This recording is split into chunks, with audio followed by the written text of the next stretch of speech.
I'm going to talk through a Ace Tinker game in the ELC that I had. This game starts off typical, but then we have to go back and defend the flank. I feel like I made decent decisions and was able to use both scouting and gunfire to help my team win this one. It was really tight at the end. It's an interesting game in some regards that I thought I played pretty well. I'm platooned up with the T-67 here, Sir Pud. I'm going to take my ELC a lot of times. Similarly to the way I play a lot of light tanks, I'll take them to this location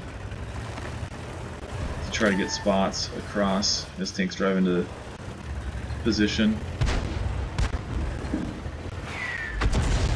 Hopefully setting up assistance damage. I'm thinking about going in, but this tank is really bad DPM, no armor, and 4 total hit points. I don't really want to go in and get shredded with a Cromwell and whatever else might have jumped in there behind him. So I thought about it, but I didn't do it. Now I should be unspotted. I didn't go back up on the ridge initially because I was figuring I was proxy spotted by the Cromwell. That's an example of a spot there on that VK that you can get in this position. I usually would knock down this tree. It allows you to come back into it a few times.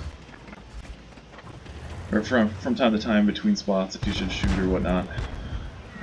Tunnel visioning a little bit here. There's a light tank to the right that I should have been preparing to shoot a little bit sooner. And then I'm getting trolled by the gun depression a little bit here. So I miss a shot I probably could have had. I'm looking at the map now thinking that we kind of have to win this flank, and the other flank is going to be lost by my team. It's really difficult to push the pace with gunfire with this tank because the DPM is somewhere in the 1000 or 1200 range, so it's really hard, but not very fast. I thought about going in more as well, but the 220 clearly got shot from the back line by somebody. Again, getting trolled by the gun depression there. I just ended up settling for an auto aim shot because I was so worried about getting trashed by whoever was shooting that KV 220. I heard Artie, so I moved there. Our other flank lost to a bunch of heavy tanks.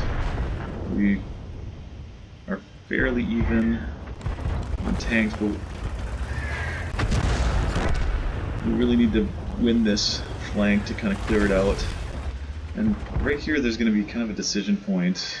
It's reasonable for us to win this flank and push forward and try to put pressure on them from behind, but I decide instead, because there's essentially no resistance back at the base, that we got to go back and try to defend. So I'm going to peel back.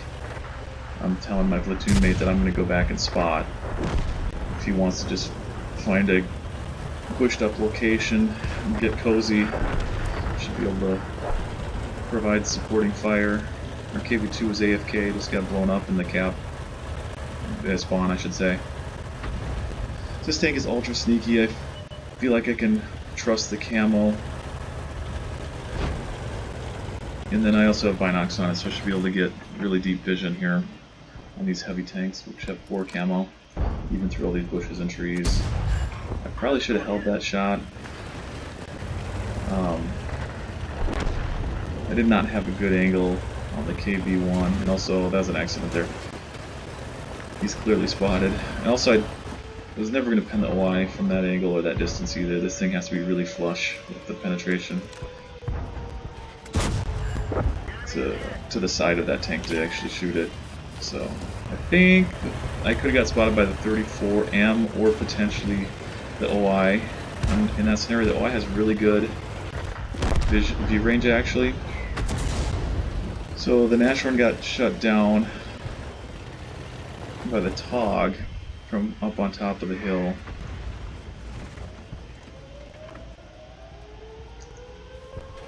I love shooting TOGs. There's endless hit points.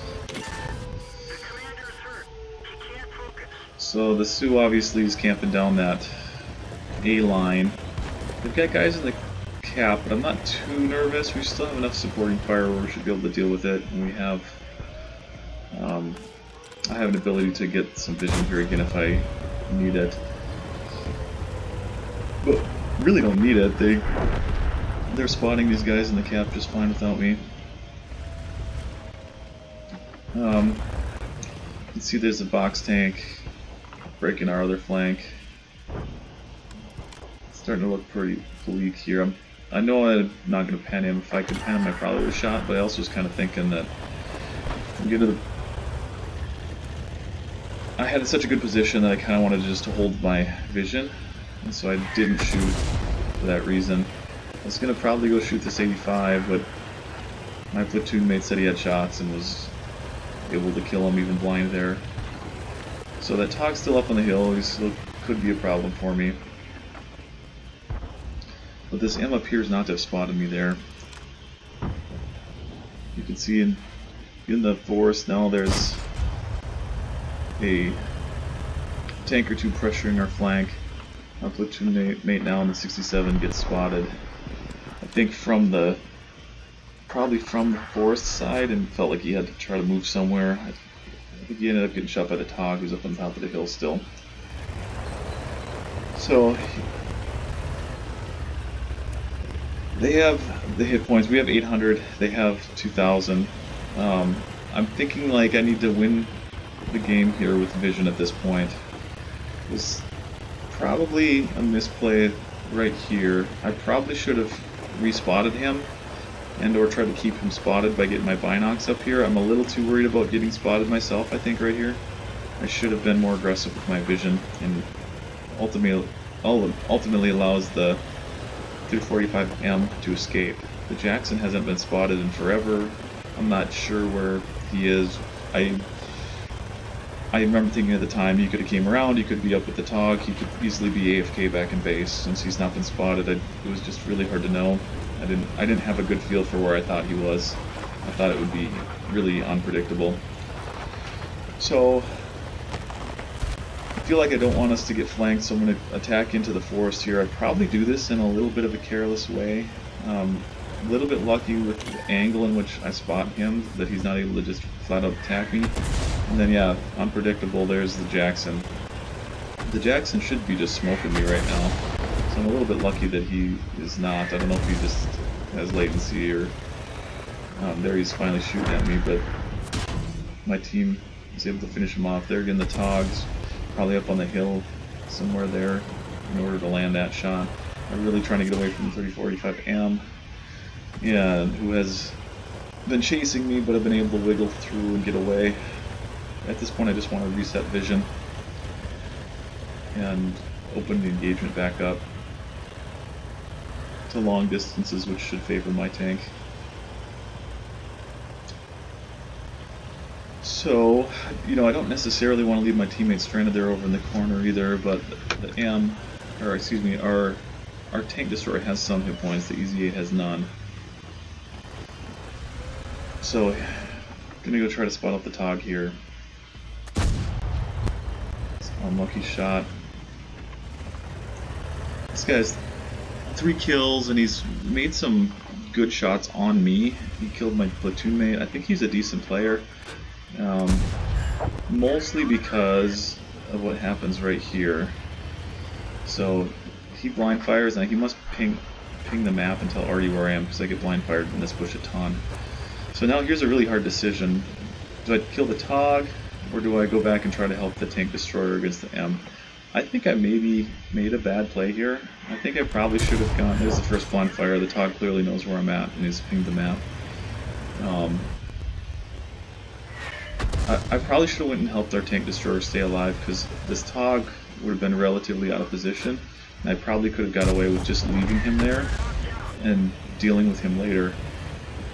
Our tank destroyer must be pretty experienced, because he is hung out in that bush and not taking any return fire, so I assume he's not spotted and he's using bush mechanics very effectively to take the M down.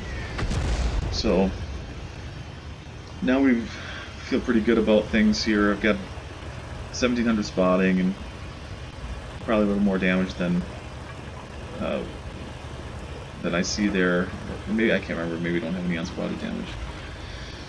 So I want the TD to join me. I thought that I saw the angle of the artillery shells incoming from more of the corner area, kind of like the K1, K2, or the J1 area. When I saw their tracer shells leave the corner just now. But I was wrong. I stumbled across the arty there, so I must have just been a little bit off in the angle that I saw them come from. So, I don't have any hit points, so I got to be really careful here. I'm going to use this hill, assuming the arty are going to be together, because it did look like their two shells came from about the same location. I'd rather do this with my platoon main. I'd asked him to come join me, but he's not able to, or willing to, or something. I got HE loaded here for the arty. I'm not spotted. They're, I think, just starting to panic here. Ultimately, the HE, I'll spoil it here, the HE actually doesn't allow me to save any shots here. I still, I don't one-shot either of these guys. So you could argue that I could just use regular shells and pen them, or switch to my non-premium shells or whatever. Then I'm going to open up the engagement again here and try to get distance so I can use my advantages and not get spotted at all. Again, I don't want to even be splashed. But I do think the HE shells probably have a chance to do a whole bunch of module damage and or crew damage. So there is a role for, see, I'll leave them on one hit point there. There is a role for HE here, in that though it ultimately still makes me have to two-shot both of these tanks. That was a really good guess by him. He must be a decent player. Ultimately, we have to two-shot both these tanks, but I'm getting away with it cheaper, and I probably killed some internal modules, making them easier for me to hunt. So I expected the grill probably fell back the other way. I'm not really fully loaded here. I'm kind of... so he surprises me yet again, and I end up obviously going for the ram kill there in a way that was more dramatic, but I was kind of worried about him snapshotting me too, so I figured I'd just run myself right into him. So yeah, that was the game. Show the end plates here in a second, and I guess my closing thoughts on it were that I thought though it was a really tight game, I thought we probably should have lost that. I definitely made some mistakes, but I was able to control the engagement with my vision, and that's what you want to do with a light tank, is allow your strengths, especially endgame when there's less tanks on the map, to be amplified by just using the whole map and as much vision as possible. So yeah, that's it.